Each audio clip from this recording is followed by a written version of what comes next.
യോനായെ പറ്റി ആ പുസ്തകത്തിൻ്റെ പ്രാരംഭ ഭാഗത്ത് വലിയ പരിചയപ്പെടുത്തലൊന്നുമില്ല. ഒന്നിൻ്റെ ഒന്ന് വായിര്. അമിതായിയുടെ മകനായ യോനാക്ക് യഹോവയുടെ അരുളപ്പാടുണ്ടായിരുന്നെന്ന്. അമിതായിയുടെ മകനായ യോന, ഒറ്റ വാക്കേ ഉള്ളൂ. അമിതായിയുടെ മകനായ യോന. യോനായെ പറ്റി പഠിക്കുമ്പോൾ ആരാന്ന് ചോദിച്ചാൽ അമിതായിയുടെ മകൻ. ഇനി വേദപുസ്തകം പഠിക്കുമ്പോൾ ചില ചരിത്ര തെളിവുകളിൽ പറയുന്നത് യോന സെബുലൂൻ ഗോത്രത്തിൽപ്പെട്ട ആളായിരുന്നെന്ന. 12 ഗോത്രങ്ങളിൽ ഒരു ഗോത്രമായിരുന്നല്ലോ സെബുലൂൻ. അപ്പോൾ സെബുലൂൻ ഗോത്രത്തിൽപ്പെട്ട വ്യക്തിയായിരുന്നു യോന എന്നാണ് പഠിപ്പിക്കുന്നത്. കാരണം സെബുലൂൻ മക്കൾക്ക് അവകാശമായി കൊടുത്ത സ്ഥലങ്ങളിൽപ്പെട്ടതാണ് ഗത്ത് ഹേബേർ. ഈ യോന ഗത്ത് ഹേബേർക്കാരനായിരുന്നെന്ന. ഒരു വാക്യം ഒന്ന് വായിച്ചു. രാജാക്കന്മാരുടെ 2-ാം പുസ്തകം 14:25. ഗത്ത് ഹേഫർക്കാരനായ അമിതായിയുടെ മകനായ യോനാ പ്രവാചകൻ എന്ന തൻ്റെ ദാസൻ മുഖാന്തരം ഇസ്രായേലിന്റെ ദൈവമായ യഹോവ അരുളി ചെയ്ത വചനപ്രകാരം അവൻ ഹമാത്തിന്റെ അതിർ മുതൽ അരാബായിലെ കടൽ വരെ ഇസ്രായേലിന്റെ ദേശത്തെ വീണ്ടും സ്വാധീനമാക്കി.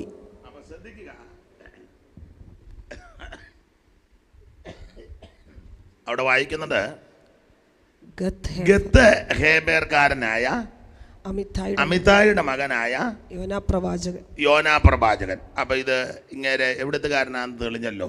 എവിടുത്തുകാരനാ? ഗത്ത് ഖേഫർ. ഗത്ത് ഖേഫർ എന്ന് പറയുന്ന സ്ഥലം സെബുലൂൻ മക്കൾക്ക് അവകാശമായി കിട്ടിയ സ്ഥലമാണ്. നിങ്ങൾ യോശുവയുടെ പുസ്തകം 19-ാം അധ്യായത്തിൻ്റെ 10 വായിച്ച ആദ്യം. യോശുവ 19:10. സെബുലൂൻ മക്കൾക്ക് കുടുംബമായി 3-ാമത്തെ നറുക്കു വന്നു. കനാനിലേക്ക് വന്നു കഴിഞ്ഞപ്പോൾ ദേശം ചീട്ടിട്ട് കൊടുക്കുക. അതിലെ സെബുലൂൻ മക്കൾക്ക് 3-ാമത്തെ നറുക്കു വന്നു. അവരുടെ അവകാശത്തിന്റെ അതിർ സാരീദ് വരെ ആയിരുന്നു. ഓടിച്ചു വായിച്ചു. അവരുടെ അതിർ പടിഞ്ഞാറോട്ടും മരലയിലേക്ക് കയറി ദബ്ബേശത്ത് വരെ ചെന്ന് യൊക്നെയാമിനെതിരെയുള്ള തോട് വരെ എത്തുന്നു. സാരീദിൽ നിന്ന് അത് കിഴക്കോട്ട് സൂര്യോദയത്തിന്റെ നേരെ കിസ്ലോത്ത് താബോരിന്റെ അതിരിലേക്ക് തിരിഞ്ഞ് ദാബരത്തിന് ചെന്ന് യാഫിയയിലേക്ക് കയറുന്നു. അവിടെ നിന്ന് കിഴക്കോട്ട് ഗത്ത് ഹേഫേരിലേക്കും അവിടെ നിന്ന് കിഴക്കോട്ട് ഗത്ത് ഹേബേറിലേക്ക്. അപ്പോൾ ഗത്ത് ഹേബേർക്കാരനായ അമിതായിയുടെ മകനാണ് യോന. അപ്പോൾ യോന സെബുലൂൻ ഗോത്രത്തിൽപ്പെട്ട ഒരു വ്യക്തിയായിരുന്നു. ആട്ടെ,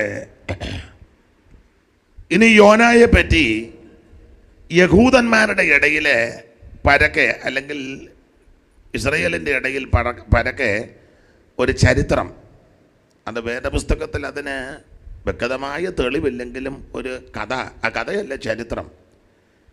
ഈ യോന എലീശ ഉയർപ്പിച്ചു കൊടുത്ത ശൂനേംകാരിയുടെ മകനായിരുന്നെന്ന. എലീശ ഉയർപ്പിച്ച ശൂനേംകാരിയുടെ മകനായിരുന്നെന്ന. അപ്പൻ്റെ പേരാണ് അമിതായി. അമ്മ ഈ ശൂനേംകാരിയ. നല്ലൊരു തള്ളയായിരുന്നു. അതിൻ്റെ തെളിവാന്നല്ലോ ഭർത്താവിനോട് പറഞ്ഞച്ചാ കൂടെ നമ്മുടെ വാതൊക്കെ കൂടെ കടന്നു പോകുന്ന ഇയാളൊരു ഗുണ്ടയാണെന്നല്ല. ഉണ്ടെന്നില്ല, ഉറക്കെ പറ. വിശുദ്ധനായ ഒരു ദൈവപുരുഷൻ.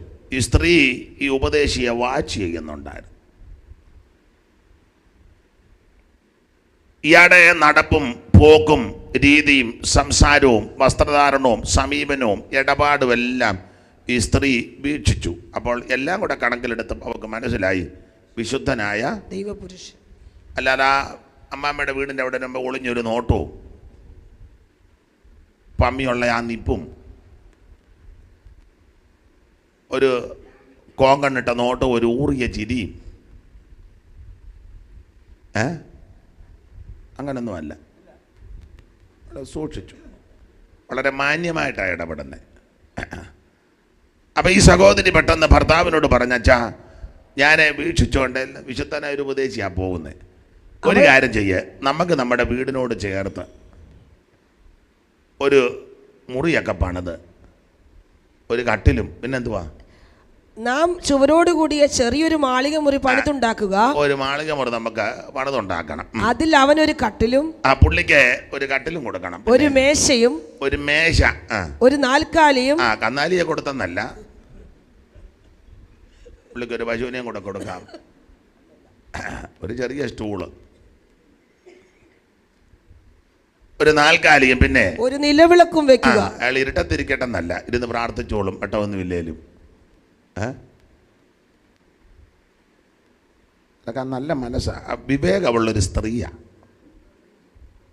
ഉപദേശിയെ താമസിപ്പിച്ച ആ ഏരിയയിലോട്ട് പിന്നെ പോകുന്നില്ല. വെള്ളമുണ്ടോ, നാൽക്കാലിയുണ്ടോ, കട്ടിലുണ്ടോ, കിടക്കുന്നുണ്ടോ, പുതപ്പുണ്ടോ. ഇന്നലെ ശുഭപാസ്റ്റർ വീട്ടിലാണ് പാർത്തത്. എല്ലാം വളരെ ഭംഗിയായിരുന്നു. ജേക്കബ് പാസ്റ്ററും സഹോദരന്മാരും എന്തിനും ഒരുങ്ങി നിൽക്കുകയായിരുന്നു. രാവിലെ ഒരു കരിക്ക് കിട്ടിയാൽ കൊള്ളാന്ന് പറഞ്ഞപ്പോൾ എനിക്കൊന്ന് എങ്ങാണ്ട് എന്ന് 2 കിലോ കരിക്കിട്ടുകൊണ്ട് വന്നെന്ന് തോന്നുന്നു.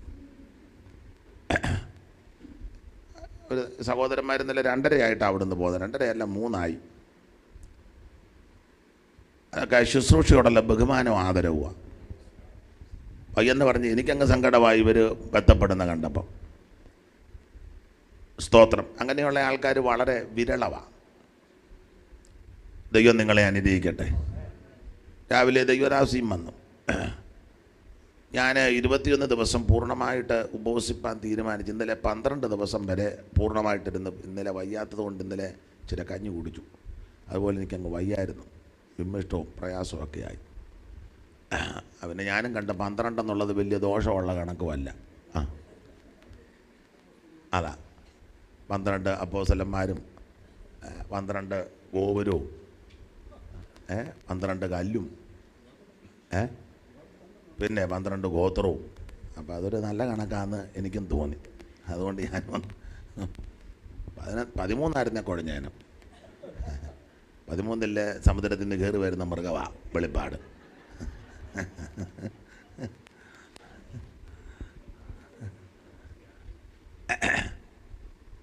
വലിയ വലിയ ഹോട്ടലുകളിൽ നിന്നും 13 നമ്പർ റൂമില്ലെന്നാണ് പറയുന്നത്. ആ പരുവക്കേടാ. അപ്പം 12 ആയപ്പോഴേ. അപ്പം ശ്രദ്ധിക്കുക, ഈ സ്ത്രീ വളരെ അനുഗ്രഹിക്കപ്പെട്ടൊരു സ്ത്രീയാണ്. ആ ദൈവദാസനെ ആദരിപ്പാൻ, ബഹുമാനിപ്പാൻ ഭർത്താവിന് സമ്മർദ്ദം ചെലുത്തി ഉത്സാഹിപ്പിച്ചു. നിങ്ങൾ അങ്ങനെയൊക്കെ ചെയ്യണം സുവിശേഷ വേലയ്ക്ക്. അല്ലാതെ നിങ്ങളിവിടെ തരേണ്ടതുകൊണ്ട് ചർച്ച കൊണ്ട് കൊടുത്ത് പിന്നെ ഞങ്ങളുടെ കാര്യം ആരും നോക്കും, നിങ്ങൾക്ക് അല്ലേലും അങ്ങനൊന്നും പറയരുത്. പറഞ്ഞാച്ചായിരിക്കുന്നത്.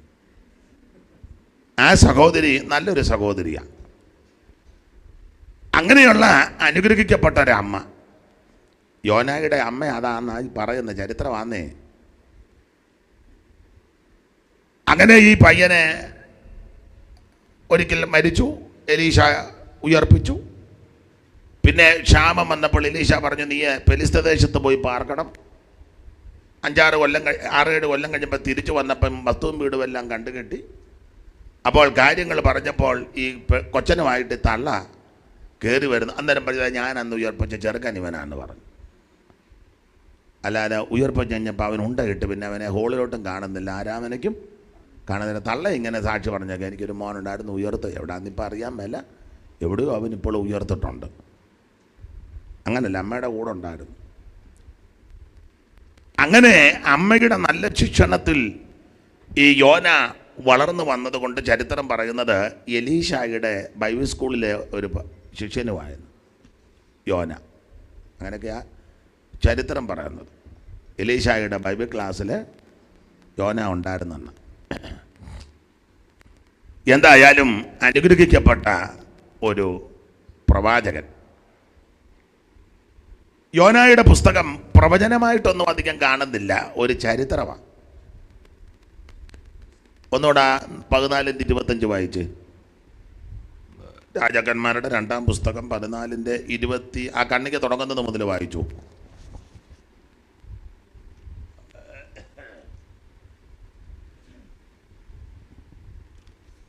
രാജാക്കന്മാരുടെ 2-ാം പുസ്തകം 14:25 മുമ്പേ വായിച്ച് 25 മേളിൽ ആ കണ്ണിക തുടങ്ങുന്നത് മുതൽ വായിര്. യഹൂദ രാജാവായ യോവാശിന്റെ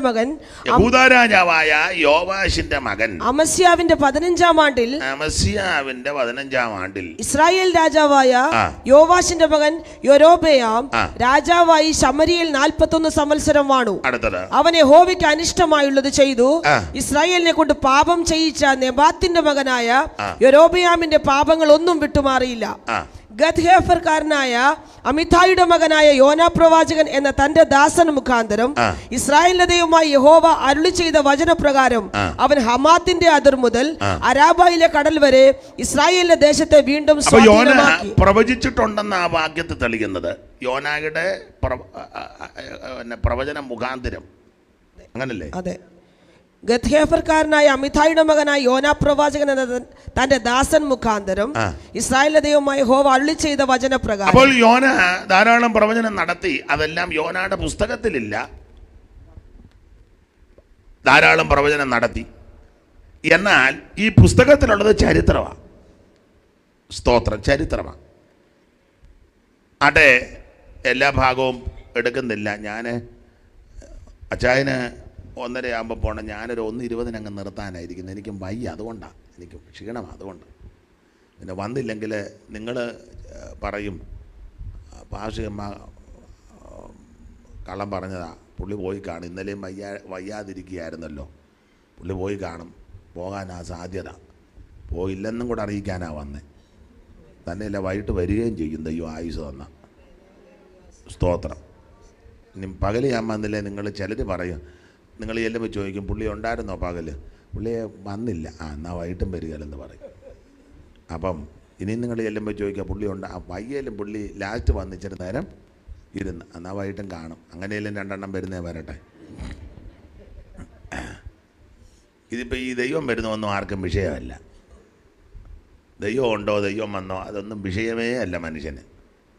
എന്നാ ചെയ്യാനാ? ദൈവത്തിന് മഹത്വം.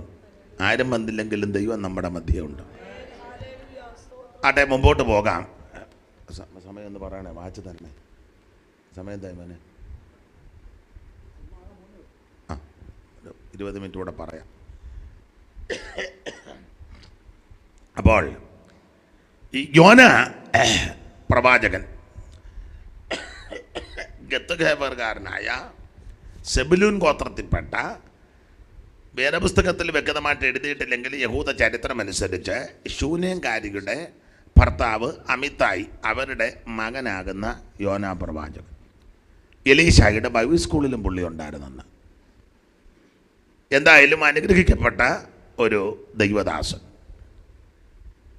ഇദ്ദേഹത്തോടെ ദൈവം പറഞ്ഞ കാര്യം പ്രാരംഭത്തിൽ അനുസരിച്ചില്ല. 4 അധ്യായമുണ്ട്. 4 അധ്യായം. 1-ാം അധ്യായത്തിൽ ദൈവം പറഞ്ഞ സ്ഥലത്തോട്ട് പോയില്ല, പുള്ളിക്ക് ഇഷ്ടമുള്ള സ്ഥലത്ത് പോയി. 2-ാം അധ്യായത്തിൽ മീൻ്റെ വയറ്റിൽ കിടന്ന് പ്രാർത്ഥനയും കണ്ണുനീരും. 3-ാം അധ്യായത്തിലെ പുള്ളി ഭയങ്കര പ്രസംഗം നടത്തി. 4-ാം പ്രസംഗം നടത്തി കഴിഞ്ഞപ്പോൾ കേട്ടവർ മാനസാന്തരപ്പെട്ടു. ഏതാണ്ട് 1,20,000 ചില്ലുവാനം 1,20,000 ചില്ലുവാനം ആൾക്കാർ മാനസാന്തരപ്പെട്ടു. സ്തോത്രം. 4-ാം അധ്യായത്തിൽ ഇയാൾക്ക് അരിജവും വൈരാഗ്യവും ഒക്കെ ഉണ്ടായി. പുള്ളി കടന്ന് ഈ പ്രസംഗമെല്ലാം കഴിഞ്ഞിട്ട് പുള്ളി കടന്ന് ബഹളം ഉണ്ടാക്കുക. അങ്ങനെയുള്ള ആൾക്കാരുണ്ട്. ഭയങ്കര പ്രസംഗമെല്ലാം നടത്തിച്ച് അവിടെ കടന്ന് അരിജവും ബഹളവും. അതെ, 1-ാം അധ്യായത്തിൽ ദൈവം പറഞ്ഞ സ്ഥലത്തോട്ട് പോയില്ല. വായിച്ചേ 1:1 മുതൽ. അമിതായിയുടെ മകനായി യോനാക്ക് യഹോവയുടെ അരുളപ്പാടുണ്ടായതെന്തെന്നാൽ, നീ പുറപ്പെട്ട് മഹാനഗരമായ നിനവയിലേക്ക് ചെന്ന് അതിന് വിരോധമായി പ്രസംഗിക്ക. അവരുടെ ദുഷ്ടത എൻ്റെ സന്നിധിയിൽ എത്തിയിരിക്കുന്നു. എന്നാൽ യോന യഹോവയുടെ സന്നിധിയിൽ നിന്ന് തർശീശിലേക്ക് ഓടിപ്പോകേണ്ടതിന് പുറപ്പെട്ട് നിനവയിലേക്ക് പോകാനായിട്ട് ദൈവം യോന പ്രവാചകനോട് പറഞ്ഞു. പുള്ളി എങ്ങോട്ടാ പോയേ?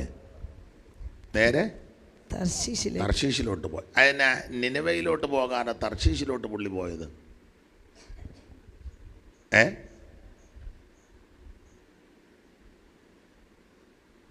നിനവയിലേക്ക് പോകാനാ ദൈവം പറഞ്ഞേ, പുള്ളി പോയില്ല.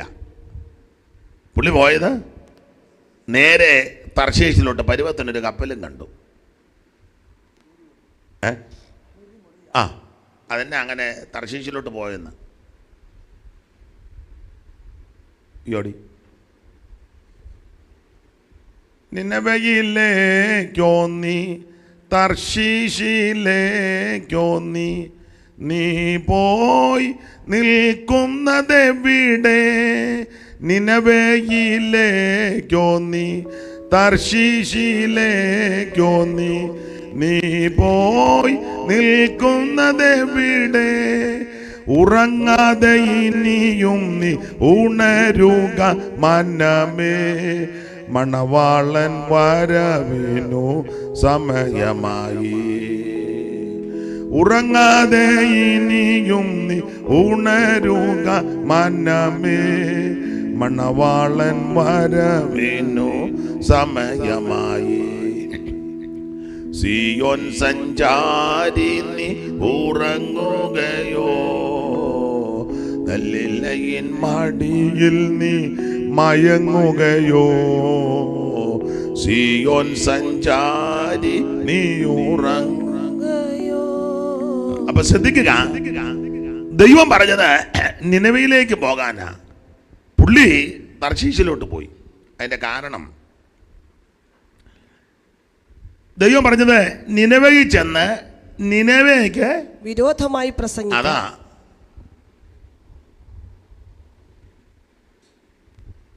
അനുകൂല പ്രസംഗമാണല്ലോ എല്ലാവർക്കും ഇഷ്ടം, ഇല്ലേ? എല്ലാവർക്കും ഇഷ്ടമാണ്. മനുഷ്യനെ വളരെ എന്ത് ചെയ്താലും കുഴപ്പമില്ല, സോപ്പിട്ട് സുഖിപ്പിച്ച് ഉപദേശങ്ങളൊന്നും പറയാതെ അനുകൂല പ്രസംഗമാ ഇഷ്ടം. അങ്ങനെയുള്ളവരാ കൂടുതലും വിളിക്കുന്നത്. വിരോധമായിട്ട് പറയുന്നവരെ ആൾക്കാർക്ക് താല്പര്യവും ഇല്ല, അവർക്കധികം പ്രോഗ്രാമും ഇല്ല, കിട്ടുകയില്ല. അപ്പം നിനവേക്ക് വിരോധമായിട്ട് എന്ന് പറയണം. ഈ നിനവേ എന്ന് പറഞ്ഞാൽ അന്നത്തെ കാലത്ത് അശ്ശൂരിൻ്റെ ക്യാപിറ്റലാണ്, തലസ്ഥാനമാണ് നിനവേ. അവിടെ ഒരു പദമുണ്ട്, മഹാനഗരം എന്നാണ് എഴുതിയേക്കുന്നത്. എങ്ങനെ? മഹാനഗരമായ നിനവയിലേക്ക്. മഹാനഗരമായ.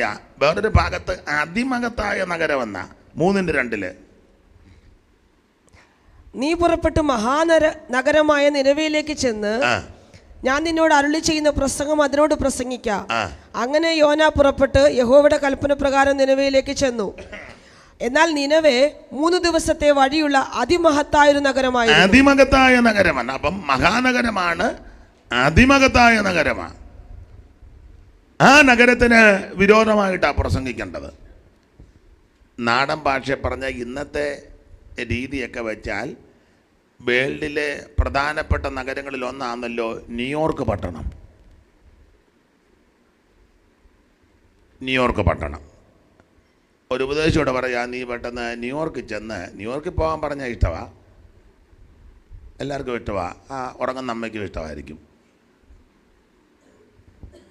അപ്പം ന്യൂയോർക്കിൽ പോകാൻ പറഞ്ഞാൽ എല്ലാവർക്കും ഇഷ്ടമാണ്, പക്ഷെ അവിടെ ചെന്ന് വിരോധമായിട്ട് പ്രസംഗിക്കണം, അത് ബുദ്ധിമുട്ടാണ്. ദൈവം യോനായോട് പറഞ്ഞത്, നീ മഹാനഗരമായ അതിമഹത്തായ നഗരമായ നിനവേയിൽ ചെന്ന് അതിന് വിരോധമായിട്ട് നീ പ്രസംഗിക്കുക. അതാ പുള്ളി പോകാഞ്ഞ്. പുള്ളി പേടിച്ചു പോയി. കാരണം ഒന്ന്, അശ്ശൂരിൻ്റെ തലസ്ഥാനമാണ് ഈ നിനവേ. അശ്ശൂരുകാരും ഇസ്രായേൽക്കാരുമായിട്ട് ഉടക്കാം, ഭയങ്കര എതിരാ. അപ്പം നമുക്ക് എതിരായിട്ടുള്ള സ്ഥലങ്ങളിൽ പോയി പിന്നെയും അതിന് വിരോധമായിട്ട് അവിടുന്ന് ഒരു നടക്ക് പോരുകയൊന്നുമില്ല. അനുകൂലം ഉള്ളിടത്ത് വിരോധമായിട്ട് പറഞ്ഞിട്ട് പോക്ക് നടക്കുന്നില്ല. അപ്പം പിന്നെ എതിരായിട്ടുള്ളിടത്ത് ചെന്ന് പിന്നെയും ചെന്ന്, തന്നെയല്ല ഇവർ ജാതികളാണ്. യോന അതുകൊണ്ട് പോകാൻ വിസമ്മതിച്ചു. ഈ നിനവയെ പറ്റി ആ കാലത്ത് പഠിക്കുമ്പോൾ മഹാനഗരമാണ്, അതിമഹത്തായ നഗരമാണ്, വലിയ കാശുകാർ പാർക്കുന്ന സ്ഥലമാണ്, ഇഷ്ടംപോലെ സ്വത്തും ധൂർത്തടിയൊക്കെ ഉള്ള നല്ല ഭയങ്കര പട്ടണമാണ്. നിനവയുടെ ഒരു വാക്യം വായിച്ചേ. നഹൂം പ്രവചനം 2:7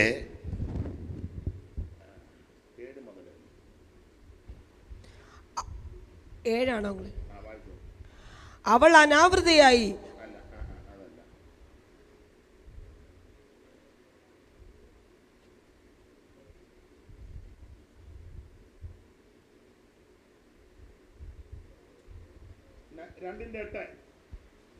നിനവേ പുരാതനമേ ഒരു ജലാശയം പോലെയായിരുന്നു, എന്നാൽ അവർ ഓടിപ്പോകുന്നു. നിൽപ്പിൻ നിൽപ്പിൻ, ആരും തിരിഞ്ഞു നോക്കുന്നില്ല താനും. വെള്ളി കൊള്ളയിടുവിൻ. അപ്പോൾ നിനവയിൽ ഇഷ്ടം പോലെ വെള്ളിയുണ്ട്, പൊന്നു കൊള്ളയിടുവിൻ. ഇഷ്ടം പോലെ പൊന്നുകൊണ്ട് കാശുള്ളവരാന്നായി പറഞ്ഞത്, അല്ല ഗതികേട് പിടിച്ചവനൊന്നും അല്ല. വീട്ടു സാമാനത്തിന് കണക്കില്ല. ഇഷ്ടം പോലെ വീട്ടു സാമാനമൊക്കെ ഉണ്ട്, അല്ലാതെ ഒരു ഒടിഞ്ഞ കസേരയും കാലിളകിയ ഒരു സ്റ്റൂളും അല്ല. ഇഷ്ടം പോലെ വീട്ടു സാമാനം. പിന്നെ സകലവിധ മനോഹര വസ്തുക്കളായ സമ്പത്തുമുണ്ട്. ഇതൊക്കെയാ നിനവയുടെ വിശേഷത. കാരണം നഹൂം പ്രവചനം 1:1 വായിച്ചേ, നിനവയെ കുറിച്ചുള്ള പ്രവാചകവാ. നിനവയെക്കുറിച്ചുള്ള പ്രവാചകം. അപ്പോൾ നിനവയെ പറ്റി അങ്ങനെ പഠിക്കുമ്പോൾ വെള്ളിയുള്ള, പൊന്നുള്ള, സകല മനോഹര വസ്തുക്കളുള്ള, സമ്പത്തുള്ള, വീട്ടു സാമാനമുള്ള ഉന്നതന്മാർ, ശ്രേഷ്ഠന്മാർ, ലോകപ്രകാരം വളരെ അങ്ങനെയുള്ള ആൾക്കാർ താമസിക്കുന്ന വമ്പം പട്ടണമാണ് നിനവേ. ദൈവം യോനായോട് പറയാ, ആ പട്ടണത്തിൽ ചെന്നാൽ നീ ഇതിന് വിരോധമായിട്ട് സംസാരിക്കണം. തന്നെയല്ല, അശൂറിൻ്റെ തലസ്ഥാനമാണ്. അശൂർ ഇവരുമായിട്ട് ഉടക്കുക.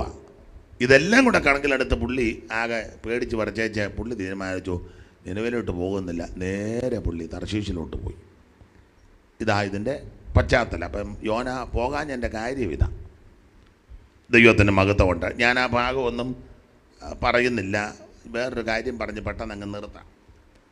1-ാം അധ്യായത്തിൽ ദൈവം പറഞ്ഞ സ്ഥലത്തോട്ട് പോയില്ല. അതുകൊണ്ട് ആകെ പ്രശ്നമായി, കയറിയ കപ്പലുമെല്ലാം പ്രശ്നമായി, കാറ്റായി, കോളായി, കടലിളകി. കടലിൻ്റെ കോപം ശമിക്കാനായിട്ട് പല കാര്യങ്ങളൊക്കെ അവിടെ ചെയ്തു. അപ്പോൾ അവിടെയുള്ള സകല ആൾക്കാരും സകല ദൈവങ്ങളോടും പ്രാർത്ഥിച്ചെന്ന ഇത് കാറ്റൊന്ന് കടൽ ശാന്തമാകാൻ. എന്തും വേണ്ടും ദൈവമുണ്ടോ അതിനോടെല്ലാം ഇതുങ്ങൾ കിടന്ന് നിലവിളിക്കുക. എന്നിട്ടൊന്നും രക്ഷ വന്നില്ല. പിന്നെ അവർ ചീട്ട് യോനായ്ക്ക് വീണു. പുള്ളിയെ തട്ടി എഴുന്നേൽപ്പിച്ചപ്പോൾ പുള്ളി ഉടനെ പറഞ്ഞ് ഞാൻ ജീവനുള്ള ദൈവത്തെ ഭജിക്കുന്നവനാണ്, പക്ഷേ കിടപ്പ് താഴെയാണ്. ചുരുക്കി പറഞ്ഞാൽ എന്തിനേറെ നിങ്ങൾ താഴോട്ട് പഠിക്കുമ്പോൾ ഇയാളെ എടുത്ത് കടലിലിട്ടു. സൂക്ഷിച്ച ഒരു മഹാമത്സ്യത്തെ ദൈവം കൽപ്പിച്ചാക്കി. ഇനിയും വേറൊരു കാര്യം, ഈ യോനായുടെ പ്രവചനത്തിൻ്റെ ഒരു വിശേഷത, നമ്മൾ ഉൾക്കൊള്ളാനും അംഗീകരിക്കാനും ഒക്കെ ഉള്ള വിശേഷത, ഈ വിഷയം നമ്മുടെ കർത്താവ് എടുത്ത് പറഞ്ഞു. അതാ ഏറ്റവും കൂടുതൽ ശ്രേഷ്ഠത. മത്തായി സുവിശേഷം 12-ാം അധ്യായത്തിൻ്റെ 41 മുതലല്ലേ വായിച്ചേ.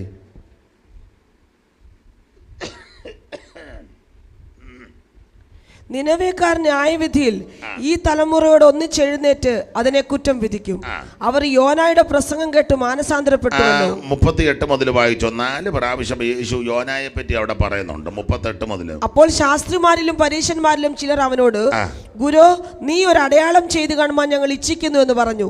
അവൻ അവരോട് ഉത്തരം പറഞ്ഞത്, ദോഷവും വ്യഭിചാരമുള്ള തലമുറ അടയാളം തിരയുന്നു. യോനാ പ്രവാചകന്റെ അടയാളം. അപ്പോൾ ആദ്യമായിട്ട് യോനയെ പറ്റി പറയുക. പിന്നെ അതിനടയാളം ലഭിക്കയില്ല. യോന വീണ്ടും പറയുക യോന എന്ന്. യോന കടലാനയുടെ വയറ്റിൽ 3 രാവും 3 പകലും ഇരുന്നതുപോലെ മനുഷ്യപുത്രൻ 3 രാവും 3 പകലും ഭൂമിയുടെ ഉള്ളിൽ ഇരിക്കും. അടുത്തത്, നിനവേക്കാർ ന്യായവിധിയിൽ ഈ തലമുറയോട് ഒന്നിച്ചെഴുന്നേറ്റ് അതിനെ കുറ്റം വിധിക്കും. അവർ യോനയുടെ മൂന്നാമത് വീണ്ടും യോനായെ പറ്റി പറയുക. യോനയുടെ പ്രസംഗം കേട്ടു മാനസാന്തരപ്പെട്ടുവല്ലോ. ഇതാ ഇവിടെ യോനായിലും വലിയ പറയാ. ഇതാ ഇവിടെ യോനയിലും വലിയ. 4 പ്രാവശ്യം യേശു യോനയുടെ കാര്യം പറഞ്ഞു. കർത്താവ് ഈ പറഞ്ഞതിൻ്റെ ആശയം ഇതാ, നിനവേക്കാര് യോനായുടെ പ്രസംഗം കേട്ട് മാനസാന്തരപ്പെട്ടു. പക്ഷേ ആ നിനവേ അശൂറിൻ്റെ തലസ്ഥാനമാണ്. അശൂരാണ്, ജാതികളാ, ഇതുമായിട്ട് യാതൊരു ബന്ധമില്ലാത്തവരാ. പക്ഷേ അവർ മാനസാന്തരപ്പെട്ടു. 1,20,000 ചില്ലുവാനും ഇസ്രായേലിലെ ധാരാളം പ്രവാചകന്മാരിരുന്നിട്ട് ഒരെണ്ണം ഗുണമായില്ല. പ്രവാചകൻ ഇല്ലായിട്ടാണോ? ഇഷ്ടം പോലെ മുട്ടിന് പ്രവാചകൻ, തെള്ളിയിടുന്ന പ്രവാചകൻ, പേര് പറയുന്ന പ്രവാചകൻ, വണ്ടി നമ്പർ പറയുന്ന പ്രവാചകൻ, ഊട്ടിക്കൊണ്ട് നടക്കുന്ന പ്രവാചകൻ, ഛർദ്ദിപ്പിക്കുന്ന പ്രവാചകൻ, തകടെടുക്കുന്ന പ്രവാചകൻ, ബന്ധനം അടിക്കുന്ന പ്രവാചകൻ, കെട്ടുന്ന പ്രവാചകൻ, ചിരിക്കുന്നത്, ഏതെല്ലാം ടൈപ്പ് ഉണ്ട് നമുക്ക് ഇല്ലേ? മിണ്ടുന്നില്ല. എണ്ണ പ്രാർത്ഥിച്ചു കൊടുക്കുന്ന പ്രവാചകൻ, ഉപ്പ് പ്രാർത്ഥിച്ചു കൊടുക്കുന്ന പ്രവാചകൻ, ഏത് ടൈപ്പും ഇല്ലേ? ഇഷ്ടം പോലുണ്ട്. പെണ്ണുങ്ങളെല്ലാം ഓരോ കുപ്പി എണ്ണയായിട്ട് ചെല്ലുക. പുള്ളി അവിടെ നിന്നിങ്ങനെ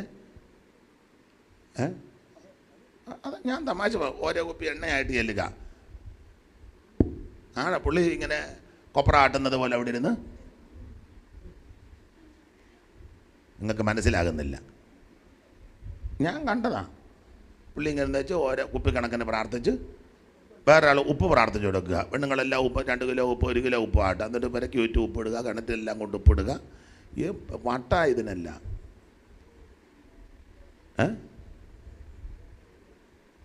ചെറുക്കൻ മാനസാന്തരപ്പെടില്ല. അതിനെ ഈ ഉപ്പ അവൻ്റെ ചോറിനകത്ത്. എടാ, പുസ്തകത്തിലെ വാക്യം വചനം കേട്ടല്ലേ മാനസാന്തരം ഉപ്പിട്ടാന്നോ? അങ്ങനെയുള്ള ഒത്തിരി മെനക്കേട് കേസുകളുണ്ട് ഈ ഏരിയയിലും ഉണ്ട്. സ്തോത്രം. വട്ട് കേസാ. അപ്പം ഏത് ടൈപ്പ് പ്രവാചകന്മാർ വേണേലും ഉണ്ട് ഇസ്രായേലിൽ.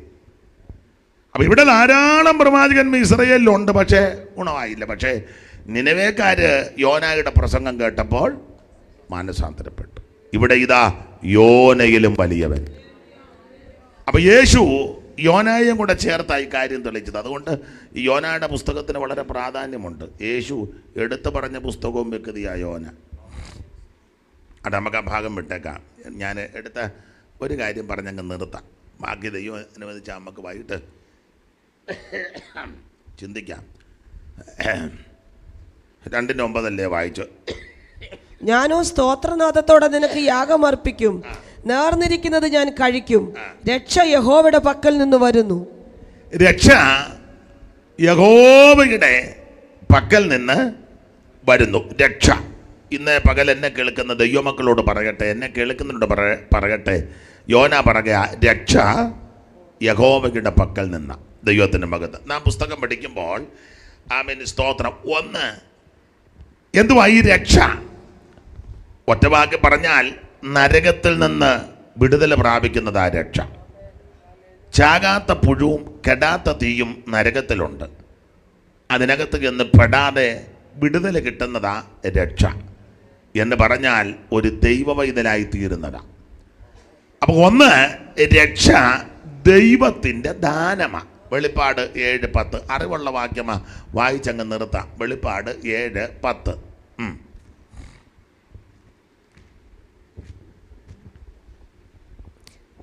രക്ഷ എന്നുള്ളത് സിംഹാസനത്തിൽ ഇരിക്കുന്നവനായ നമ്മുടെ ദൈവത്തിന്റെയും കുഞ്ഞാടിന്റെയും ദാനം എന്നവർ. അപ്പൊ ശ്രദ്ധിക്കുക, എന്നെ കേൾക്കുന്ന പ്രിയരേ, രക്ഷ മഹാദൈവത്തിന്റെ ദാനമാ. ഇത് കാശ് കൊടുത്താൽ കിട്ടുകയില്ല, എണ്ണ കൊടുത്താൽ കിട്ടുകയില്ല, ഭൗതിക സാധനം കൊടുത്താൽ കിട്ടുകയില്ല, വസ്തുവെഴുതി കൊടുത്താൽ കിട്ടുകയില്ല, സ്വോത്രകാഴ്ച കിട്ടാലൊന്നും രക്ഷ കിട്ടുകയില്ല, ഉപദേശിമാർക്ക് ഭക്ഷണം കൊടുത്തത് കൊണ്ടൊന്നും രക്ഷ കിട്ടുകയില്ല, പള്ളി പണിത് കൊടുത്താൽ രക്ഷ കിട്ടുകയില്ല, കുരിശും തൊട്ടിക്ക് തലം കൊടുത്താൽ രക്ഷ കിട്ടുകയില്ല, കുടുംബത്തിൽ പിറന്നതാണ് പറഞ്ഞാൽ രക്ഷ കിട്ടത്തില്ല. ഞാൻ ക്രൈസ്തവ കുടുംബത്തിൽ പറഞ്ഞതാ, തോമാസ് ലീഗയുടെ കാലത്ത് ഞാൻ വന്നതാ, ഇതൊന്നും പറഞ്ഞാൽ രക്ഷ കിട്ടത്തില്ല. രക്ഷ ദൈവത്തിൻ്റെ ദാനമാണ്. ഇത് ഒരു കുടുംബ സ്വത്തുമല്ല, ഒരു കുടുംബത്തിൽ ലഭിച്ചവർക്കും കിട്ടുന്നതല്ല, ഇതൊരു വിഭാഗക്കാരുടേതല്ല, ദൈവത്തിൻ്റെ ദാനമാണ്. രക്ഷാദാനമോ അതെത്ര മധുരം, എന്നെ വീണ്ടതോ അതെത്ര, കർത്തൻ സ്വന്തമായി എന്നെ തീർത്ത,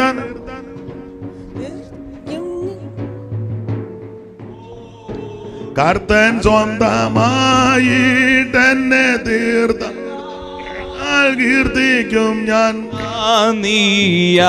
ശ്രദ്ധിക്കുക, ഒന്ന്, രക്ഷ ദൈവത്തിന്റെ ദാനമാണ്. ഓടിച്ച് പറയാം. 2, രക്ഷയെ പറ്റി പഠിക്കുമ്പോൾ മറ്റൊരുത്തനിൽ രക്ഷയില്ല. അപ്പോസ്തല പ്രവൃത്തി 4:12 വായിച്ചാൽ നമുക്ക് അറിവുള്ള വാക്യമായെങ്കിലും വായിച്ചോ. മറ്റൊരുത്തനിലും രക്ഷയില്ല.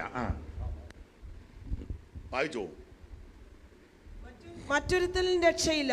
നാം രക്ഷിക്കപ്പെടുവാൻ ആകാശത്തിന് കീഴിൽ മനുഷ്യരുടെ ഇടയിൽ നൽകപ്പെട്ട വേറൊരു നാമവുമില്ല. അപ്പൊ ശ്രദ്ധിക്കുക, ഒന്ന്, രക്ഷ ദൈവത്തിന്റെ ദാനം. ഇതാരുടെയും കുടുംബക്കാരുടേതല്ല, സഭക്കാരുടേതല്ല, ഒരു സംഘടനയുടെ അല്ല, ഇത് ദൈവത്തിന്റെ ദാനമാണ്. രണ്ട്, മറ്റൊരുത്തനിലും രക്ഷയില്ല. മറ്റൊരുത്തനെന്ന് പറഞ്ഞാൽ ഒത്തിരി എണ്ണം ഉണ്ട്. സ്തോത്രം.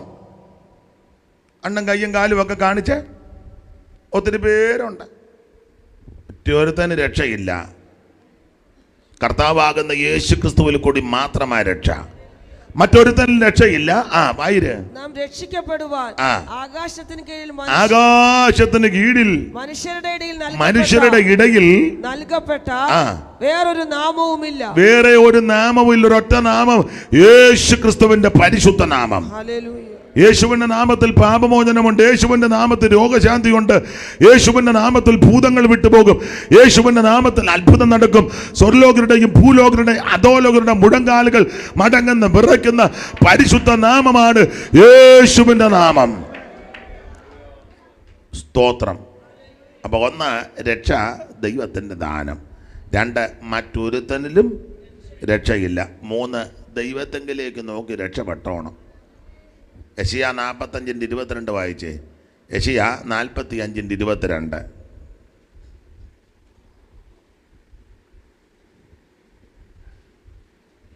സകല ഭൂസീമാവാസികളുമായുള്ളവരെ എങ്കിലേക്ക് തിരിഞ്ഞ് രക്ഷപ്പെടുവിൻ. അപ്പോൾ ദൈവത്തെങ്കിലേക്ക് തിരിഞ്ഞു വേണം രക്ഷപ്പെടാൻ.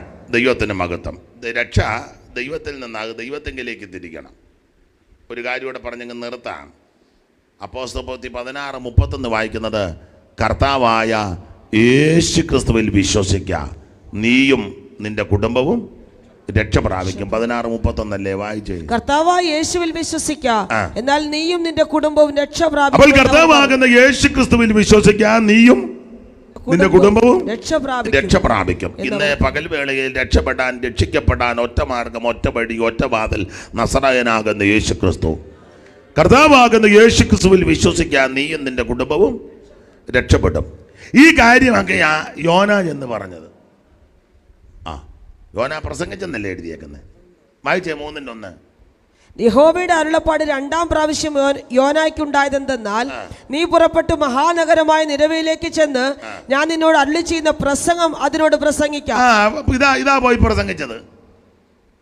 സ്തോത്രം. യോന പ്രസംഗിച്ചത് രക്ഷ ദൈവത്തിന്റെ ദാനമാണ്. ദൈവത്തെങ്കിലേക്ക് നോക്കി രക്ഷപ്പെടണം. സ്തോത്രം. രക്ഷപ്പെടാൻ ഒറ്റ മാർഗമേ ഉള്ളൂ. സ്തോത്രം. ഒരേ ഒരു വ്യക്തിയേ ഉള്ളൂ. ഈ കാര്യമൊക്കെ യോന പ്രസംഗിച്ച്. സ്തോത്രം. അതുകൊണ്ടാണല്ലോ 2:9 പറഞ്ഞത്, ആമേൻ, സ്തോത്രം, ഞാൻ രക്ഷ യഹോവയ്ക്കുള്ളതാകുന്നെന്ന്. സ്തോത്രം. അങ്ങനല്ലേ 2:9. രക്ഷ യഹോവയുടെ പക്കൽ നിന്ന് വരും. യഹോവയുടെ പക്കൽ. ഈ രക്ഷയെ പറ്റിയാ യോന പറഞ്ഞത്. ന്യായവിധി വരാൻ പോവാ, സകലതിനെ അടിച്ച് തൂത്തുകളി, അതുകൊണ്ട് രക്ഷപ്പെട്ടോണം. രക്ഷ ദൈവത്തിങ്കൽ നിന്നുള്ളതാണ്. ഈ കാര്യം യോന എന്ന് പ്രസംഗിച്ചു. പ്രസംഗിക്കണം. അപ്പൊ പ്രസംഗിച്ചപ്പോ എന്തോ സംഭവിച്ചു. 3:1 ഒന്നുകൂടെ വായിച്ചേ. യഹോവയുടെ അരുളപ്പാട് 2-ാം പ്രാവശ്യം യോനായ്ക്ക് ഉണ്ടായത് എന്തെന്നാൽ, നീ പുറപ്പെട്ടു മഹാനഗരമായ നിനവയിലേക്ക് ചെന്ന് ഞാൻ നിന്നോട് അരുളി ചെയ്യുന്ന പ്രസംഗം അതിനോട് പ്രസംഗിക്കാം. ഈ കാര്യം നീ പോയി പ്രസംഗിക്കണം. അങ്ങനെ പ്രസംഗിക്കുമ്പോൾ എന്ത് സംഭവിച്ചെന്ന് ചോദിച്ചാൽ 3:5 അവര് വിശ്വസിച്ചു. എന്നാൽ നിനവേക്കാർ ദൈവത്തിൽ വിശ്വസിച്ച് ദൈവത്തിൽ വിശ്വസിച്ചു. ഒരു ഈ കാര്യം അവരോട് പറയണം. യോന ചെന്ന് പ്രസംഗിച്ചപ്പോൾ അതിന്റെ ഓർഡർ കണ്ടോ, അവര് വിശ്വസിച്ചു. പ്രസംഗിക്കാതെ അങ്ങനെ കേൾക്കാതെ അങ്ങനെ വിശ്വസിക്കുന്നേ. അവര് വിശ്വസിച്ചു. വിശ്വസിച്ച് കഴിഞ്ഞപ്പോൾ എന്തോ സംഭവിച്ചു. 3:8 മനം തിരിഞ്ഞെന്ന മനുഷ്യനും മൃഗവും രട്ടുപുതച്ച് ഉച്ചത്തിൽ ദൈവത്തോട് വിളിച്ച് അപേക്ഷിക്കണം. ഓരോരുത്തൻ താന്താന്റെ ദുർമാർഗവും താന്താന്റെ കൈക്കിലുള്ള സാഹസവും വിട്ട് മനം തിരികെ വേണം. മനം തിരിയണം. ഉണ്ടോ? അപ്പോൾ യോന ചെന്ന് ഈ കാര്യം പ്രസംഗിച്ചു. രക്ഷ ദൈവത്തിലുള്ളതാ. ദൈവത്തെങ്കിലേക്ക് നോക്കി രക്ഷപ്പെടണം. മറ്റൊരുത്തൻ രക്ഷയില്ല. യേശുക്രിസ്തു മാത്രമാണ് രക്ഷകൻ. ദൈവം മാത്രമാണ് രക്ഷിക്കുന്ന ആള്. ഈ കാര്യം പുള്ളി പറഞ്ഞപ്പോൾ അവർ വിശ്വസിച്ചു. പറയാതെ വിശ്വസിക്കാനൊക്കെ അല്ലേ. വിശ്വസിച്ചപ്പോൾ മനം തിരിഞ്ഞു. മനം തിരിഞ്ഞെന്ന് പറയാൻ കാര്യം ഭയങ്കര ദുർമാർഗ ജീവിതമായിരുന്നു. 1 അങ്ങനല്ലേ വായിക്കുന്നത്. 1:1. അവരുടെ ദുഷ്ടത എന്റെ സന്നിധിയിൽ എത്തിയിരിക്കുന്നു. ഇവരുടെ ദുഷ്ടത എന്റെ സന്നിധിയിൽ ഭയങ്കര വല്ലാത്ത ദുർമാർഗ ജീവിതമാണ്, ദുഷ്ട ജീവിതമാണ്. അതിൽ നിന്ന് ഇവർ മനം തിരിഞ്ഞു. പ്രസംഗം കേട്ടപ്പോൾ മനം തിരിഞ്ഞു. പ്രസംഗിക്കുന്ന അതിനാ, മനം തിരിയാനല്ല, എല്ലാവരുമായിട്ട് ചാടിക്കാനല്ല. വരുന്നവരെല്ലാം കൂടെ ചാടി മാനസാന്തരമൊന്നുമില്ല, മനംതിരിവൊന്നുമില്ല. ചുമ്മാ ബഹളം ഒട്ട കസാരി ഒടിച്ച് കുടിക്കാൻ വെച്ച വെള്ളവും തട്ട് തൂര കളഞ്ഞ് ചാട്ടം നന്നായിട്ട്, ചാട്ടമല്ല വിഷയം, മനം തിരിയണം, മാനസാന്തരം ഉണ്ടാകണം. ഓരോ പ്രസംഗം കഴിയുമ്പം പ്രസംഗിക്കുന്നവരും കേൾക്കുന്നവർക്കും മാനസാന്തരം ഉണ്ടാകണം. സ്തോത്രം, മനം തിരിയണം. അപ്പോൾ കേട്ട് കഴിഞ്ഞപ്പോൾ 3:8 മനം തിരിഞ്ഞു. ഈ മാനസാന്തരപ്പെട്ടെന്ന് എങ്ങനെ അറിഞ്ഞത്? 3:10 അവർ ദുർമാർഗം വിട്ട് തിരിഞ്ഞു എന്ന് ദൈവം അവരുടെ പ്രവൃത്തികളാൽ കണ്ടപ്പോൾ. ഇത് കാണണം. മാനസാന്തരപ്പെട്ടെന്ന് അറിയുന്നത് ഉറക്കെ ഗ്ലോറി പറഞ്ഞുകൊണ്ടൊന്നും ആയില്ല, കൈ വീശി അടിച്ചത് കൊണ്ടും ആയില്ല, ഉച്ചത്തിൽ പാട്ട് പാടിയത് കൊണ്ടും ആയില്ല. സ്തോത്രം, നിർത്താതെ ഗ്ലോറി ഗ്ലോറി ഹല്ലേലൂയ പറഞ്ഞുകൊണ്ടും ആയില്ല. ബഹളമൊന്നും ഉണ്ടാക്കിയതുകൊണ്ടായില്ല. പ്രവർത്തികളിൽ മനസ്സിലായി മാനസാന്തരം വന്നെന്ന്. ഓരോ യോഗം കഴിയുമ്പോഴും പ്രസംഗം കേൾക്കുമ്പോഴും പ്രസംഗിക്കുന്നവരും കേൾക്കുന്നവരും പ്രവൃത്തി പദത്തിൽ കാണിച്ചു കൊടുക്കണം മാനസാന്തരമാണ്. സംസാരം, ഇടപാട്, സമീപനം, പ്രവൃത്തി, കൊടുക്കവാങ്ങൽ, ഇടപാടുകൾ, അതിലെല്ലാം തെളിയിക്കണം മാനസാന്തരപ്പെട്ടെന്ന്. ഇതാ യോന ചെന്ന് കാര്യങ്ങൾ പറഞ്ഞത്. ഞാൻ എൻ്റെ വാക്കുകൾ ഇന്നിപ്പം പകൽ നിർത്തുക. ദൈവം അനുവദിച്ചാൽ വൈകിട്ട് 7 മണിക്ക് പ്രസംഗിക്കും, ദൈവം അനുവദിച്ചാൽ.